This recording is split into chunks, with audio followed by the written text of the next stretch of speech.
So let's get excited about execution. Let's make execution sexy, or at least let's help me get a process. So what I find is companies are not doing it. I don't know how many articles I've read that say 90% of companies fail to execute, 87% of companies fail to execute. CEOs find the biggest challenge they have is executing. So my advice is build a execution framework.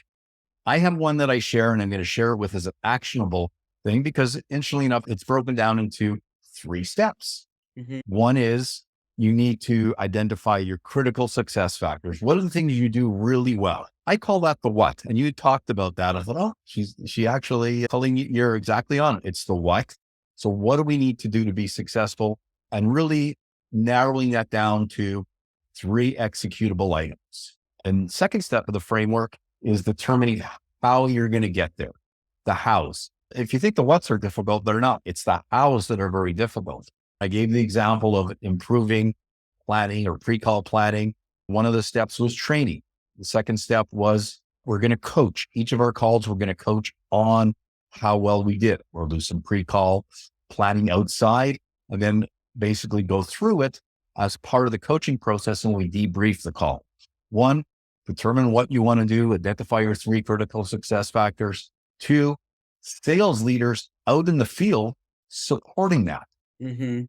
So I call that leading execution. So you don't just build an execution plan, you lead it. And the third part in your plan, so you do the what, the how, and then how are you going to measure that you're on track? And that's always a difficult one. I was actually working with someone earlier today and we follow that format, but the bottom line is the how are you going to measure it?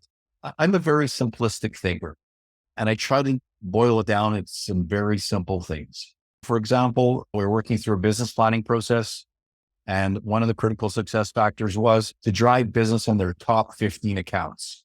And I think it was adding 1 new product entry. And I said, okay, let's use that as the metric. You have 15 accounts. How many were you successful at getting a new product entry? It's a simple measurement. But if Yeah. you got 15, you've done a great job. And then the one part that gets forgotten and is so critical in sales management is having periodic reviews to make sure your plan is on track. So you figure out, I know I'm repeating myself, you figure out the what, you figure out the how, you're supporting it in the field. So you're reminding everybody what's important because it's easy to forget.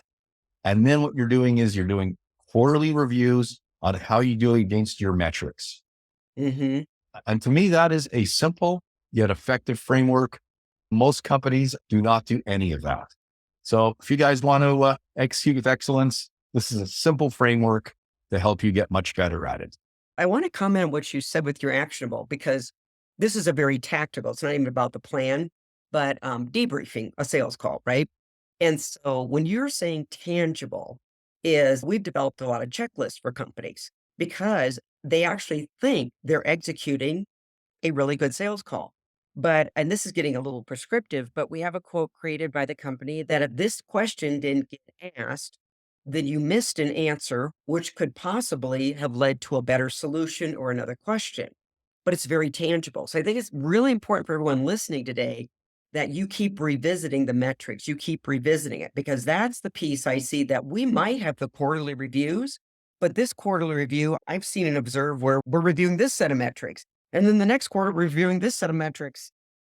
But I would say, really, when it comes time to execution, the meta skill, just with emotional intelligence in general and in life, is self awareness. So be aware of when we're resisting putting in the time to put together a good plan. Be aware of when you're in the brainstorming sessions. I love that.